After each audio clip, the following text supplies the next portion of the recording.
Olá pessoal, videozinho rápido aí.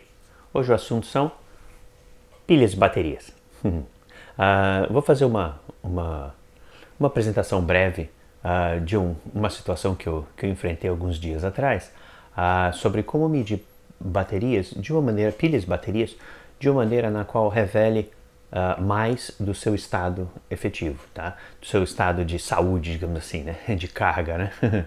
Efetivo, tá? Porque é muito fácil ser enganado quando você mede com um multímetro, qualquer multímetro comercial e tal. É muito fácil você ser enganado pelo multímetro e pelas condições de contorno.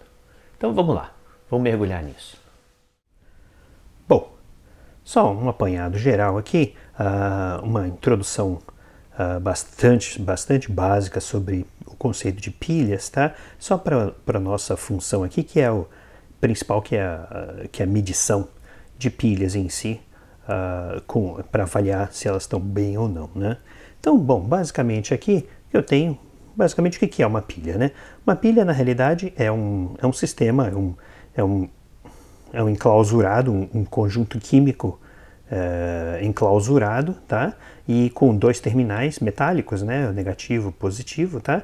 E esse sistema químico, esse conjunto de produtos químicos dentro aqui da pilha, ele efetivamente ele consegue entregar uma corrente para uma carga, né? Para um brinquedo, ou para um controle remoto, enfim, essas coisas todas, tá? E ele tem uma tensão nominal dada pela química em si. Nesse caso aqui, no caso desse tipo de pilha alcalina comum, a tensão é 1,5 volts, né? Nominal, né? A tensão nominal. Quando a pilha está nova, essa tensão é um pouco maior, tá? E quando a pilha vai se decaindo, aí a tensão vai naturalmente decrescendo. Mas existe um outro fenômeno que faz com que, às vezes, a tensão na pilha continue estável ao longo da sua vida útil. Só que o que acontece é que a carga interna dela é que reduz, ou seja, quando você exige da pilha para alimentar um equipamento, aí ela não consegue entregar a tensão nominal dela de 1,5 volts e aí vai decaindo, né? Existem gráficos sobre isso e tal, do decaimento das pilhas e tal, mas o que muitas vezes acontece é que, dependendo da maneira como você mede uma pilha, um equipamento pode acusar que a pilha está fraca e você mede essa pilha no seu multímetro, por exemplo, etc. E a pilha parece boa, porque a tensão ainda é alta, tá? Sem contar que, dependendo do equipamento que você usa, as pilhas podem durar mais ou menos, dependendo do quanto o equipamento drena da pilha, né? Qual é a potência que o equipamento precisa, né? Então, todos esses detalhes são dados pela química e pela idade da química, né? Pelo quanto que ainda persiste de carga aí. E esse apanhado aqui, basicamente, que é um apanhado teórico bastante simples, tá?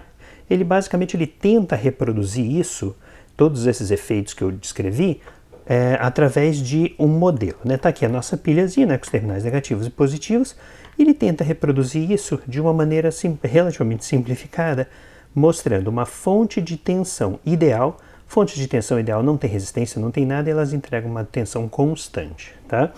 E um resistor em série, isso tudo dentro, como se houvesse efetivamente um resistor físico dentro da pilha. Não existe, é a química apenas, mas a gente modela isso, a gente tenta, digamos assim, aproximar esse decaimento da pilha e tal com o resistor em série com a fonte de tensão ideal, tá? Por quê? Porque, obviamente, se você põe alguma carga aqui, vai haver uma pequena queda de tensão aqui, nesse resistor interno da pilha, tá? Naturalmente, uma pilha ideal, o resistor interno seria igual a zero, ou seja, a pilha seria ideal, equivalente a uma fonte ideal. Isso, na realidade, é um modelo que também pode ser aplicado a fontes de alimentação de todos os tipos, reguladores de tensão, etc, etc. A gente está conversando sobre pilhas, e o papo aqui é sobre pilhas, mas só saibam que esse tipo de modelamento pode ser aplicado em diversos outros cenários.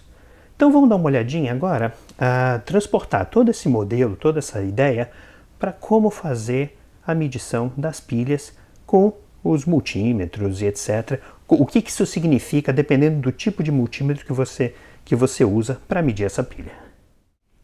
Bom, então no processo de medição de pilhas, o que naturalmente você faz? Pega o multímetro, conecta as pontas de prova, né? A ponta de prova tipicamente vermelha, conectada no terminal positivo do multímetro, conecta no polo positivo da pilha, e o terminal negativo do multímetro conecta-se no polo negativo da pilha, né? Tá aqui o nosso modelinho, esse aqui é o nosso modelinho da pilha, que a gente viu anteriormente, tá? Com a resistência interna. Só que todos os multímetros, todos os equipamentos de medição, eles têm um voltímetro ideal, tá? Que seria o voltímetro absolutamente isento de qualquer influência no circuito externo, mas o multímetro também tem uma resistência interna a si, que a gente está chamando aqui de RM, tá? É a resistência interna do multímetro. Essa resistência interna do multímetro ela varia dependendo do modelo de multímetro que você tem e das capacidades também, tá? Então, multímetros modernos, por exemplo, como o T61, multímetros digitais, etc., se você põe a medida de tensão para fazer diretamente aqui, né, no comum e no V, né, como está mostrando aqui, esse tipo de multímetro ele tem uma resistência interna bastante alta, da casa de 10 mega tipicamente, tá? Isso é bastante comum, tá? Um multímetro, só que isso obviamente não é regra geral. Um multímetro pequenininho como esse Aneng tem uma resistência interna de 1 mega, por exemplo, tá?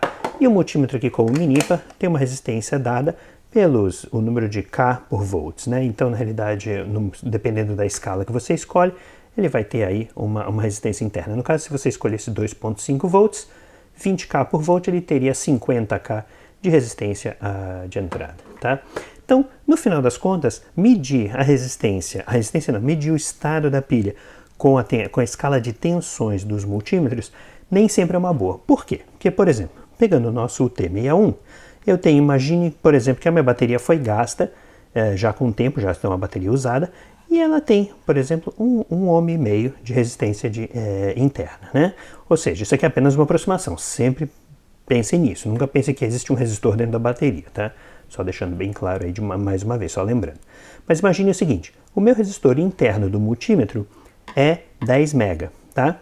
Então, com essa equação aqui, é um divisor resistivo, basicamente o que eu tenho aqui é o seguinte, a tensão que eu vou ler aqui é uma relação entre a resistência interna do multímetro e a soma da resistência interna da pilha com o multímetro, tá? Com a resistência interna do multímetro, é um divisor resistivo. Então, no final das contas aqui, como a resistência do multímetro é extremamente alta, 10 vezes 10 a sexta, ou seja, 10 mega, então aqui no final das contas, a tensão que eu leio no multímetro é 99,99985% da tensão da minha fonte real interna, né? Da minha fonte ideal, digo, interna, né? Então, no final das contas, o que ele me diz? Uma medida desse tipo me diz muito pouco sobre qual é o estado desse resistor interno aqui, entendeu?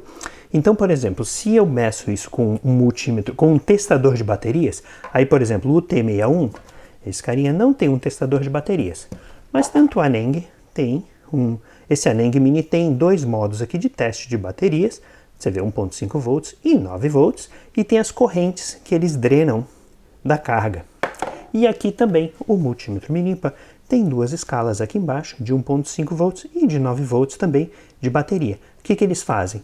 Eles possuem uma resistência interna menor do que a resistência nominal do multímetro. Para quê? Para justamente tentar ver qual é o estado desse resistor interno, ou digamos o estado geral de carga da bateria. Então, no caso, por exemplo, do Aneng Mini aqui, ele tem um resistor de 37,5 ohms interno. Tá?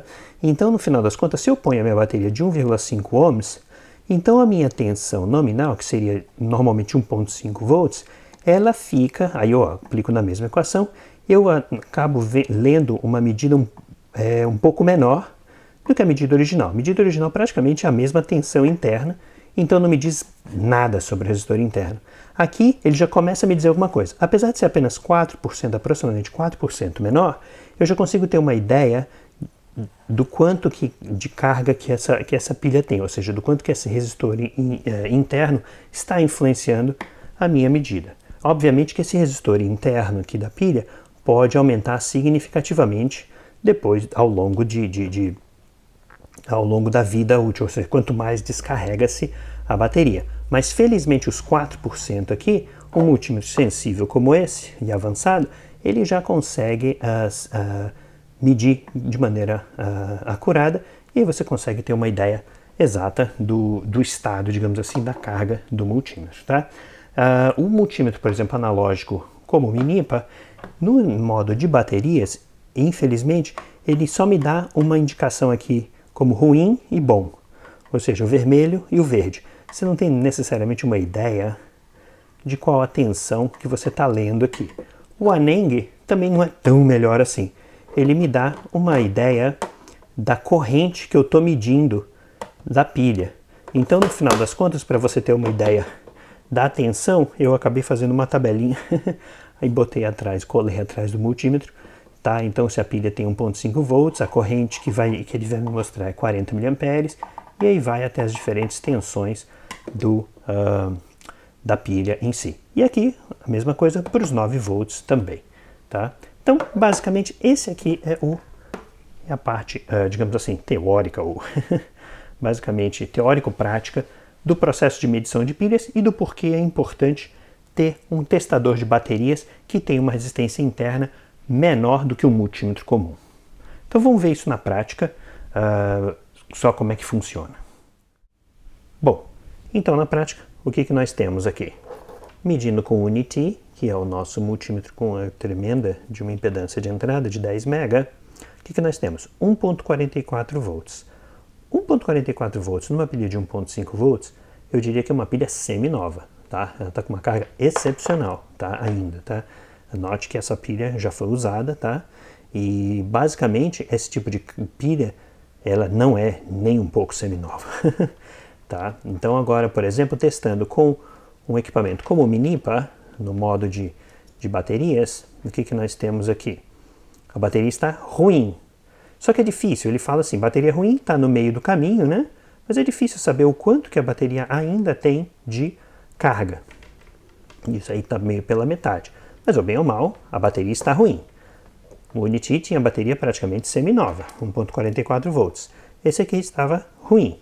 Agora vamos dar uma olhadinha no Aneng. O Aneng é um pouco chato, porque ele não tem o suportezinho, tá? Mas vamos pegar o Aneng e medir. E eu tenho 31.8 miliamperes. Não sei se vai dar para ver muito bem. Agora está valendo 31.5 miliamperes. 31.5 miliamperes significa que a bateria está com menos de 1,2 volts. Dá para anotar aqui, né? De acordo com as correntes. Então essa que é a principal demonstração. Uma pilha que aparentemente é semi-nova, ela está abaixo de 1,2 volts, está bem acima está com uns 40% aí da sua própria vida útil, tá? A gente pode fazer isso com diversas outras baterias, mas isso não é necessariamente aplicável a todas. Por exemplo, essa outra bateria aqui, vamos pegar aqui a da Panasonic, mesma coisa, o equipamento acusou a bateria já bem ruim. Olha só que interessante, essa pilha está com 1.23 volts no multímetro de 10 mega. Então essa pilha já passou muito do tempo da meia-vida, tá? Então agora aqui a gente testa no Minipa. Vamos testar no Minipa só para a gente ter uma ideia, tá? O Minipa não dá muito. Olha só que interessante, 1.23 volts no Unity está mostrando um pouquinho acima da pilha anterior. Você vê como a complexidade do problema é grande. A outra pilha mostrava aproximadamente na metade aqui do medidor, sob carga, e no multímetro Unity mostrava 1.44. Essa 1.23. Agora vamos dar uma olhadinha no Aneng aqui, tomara que ele esteja no ângulo. E aí vamos dar uma olhadinha no Aneng, vamos ver quanto que é a corrente que essa pilha está conseguindo prover. 30.7. Então, 30.7 significa que ela está um pouco acima de 1,1 volt, tá? Agora, você note que a outra bateria deu 31 ponto alguma coisa, então elas estão ambas as baterias estão entre 1,1 e 1,2 volts, ainda menor do que a tensão mostrada no Unity, mas você note a diferença e como confunde. As duas pilhas aparentemente têm a mesma vida útil ainda, ou seja, foram usadas mais aparentemente pelo mesmo tempo, tem, digamos assim, a capacidade de carga que ainda reside, né, nessas pilhas, ainda é aproximadamente igual. Isso não tem a ver com marca não, tá, gente? As pilhas variam, de novo, é a questão da química interna, tá? A química interna de cada pilha varia bastante, tá? É uma química complexa, então esse modelamento de resistores, esses triangulares, isso tudo pode ser, não é refletido por causa da marca, é refletido por causa da maneira como a química se desenrola ao longo da vida útil da bateria, tá? Então, com essa demonstração simples, a gente vê o quão importante é ter um testador de baterias, ou mesmo você pode simplesmente usar um multímetro comum, mas sempre tenha em mente de botar um resistor entre os terminais. E aí isso é fácil. Você põe um resistor qualquer, no caso aqui poderia ser um resistor de 37,5 ohms, como o do Aneng, poderia ser um resistor de 10 ohms, como o Minipa, tá? O Minipa usa um resistor de 10 ohms, segundo o manualzinho, e você põe isso em paralelo com os terminais do seu multímetro comum e testa a pilha, e aí vê qual é a tensão que o equipamento mostra, tá? E basicamente com isso você consegue um efeito equivalente e vai testar as baterias de uma maneira relativamente confiável ainda. Bom, só para efeito de ilustração, estou aqui com um resistor de 36 ohms, tá?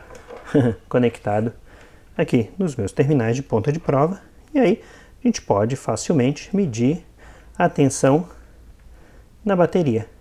Tá aí a minha bateria que estava medindo 1.44, agora está medindo 1.21, 1.20, o que é semelhante ao multímetrozinho da Aneng. Idem na mesma data, a bateria da Panasonic, que vai me ter aí meus 1.10, um pouco menos, 1.11 e tal, um pouco menos de tensão do que a outra bateria. Então, se você não tem um testador de baterias, você pode fabricar facilmente com um resistorzinho, um testadorzinho tranquilo aí para suas baterias. Também pode fazer a mesma coisa com baterias de 9 volts, tá? Porque baterias de 9 volts também, só você tem que usar uma capacidade de carga um pouco menor, um resistor na realidade maior, porque a bateria de 9 volts normalmente tem uma carga inferior, uma carga menos parruda do que as pilhas comuns. Mas é isso aí, basicamente essa é a demonstração de hoje. Bom, espero que vocês tenham gostado do vídeo, rapidinho, tá aí, e a gente se vê numa próxima ocasião. Aquele abraço.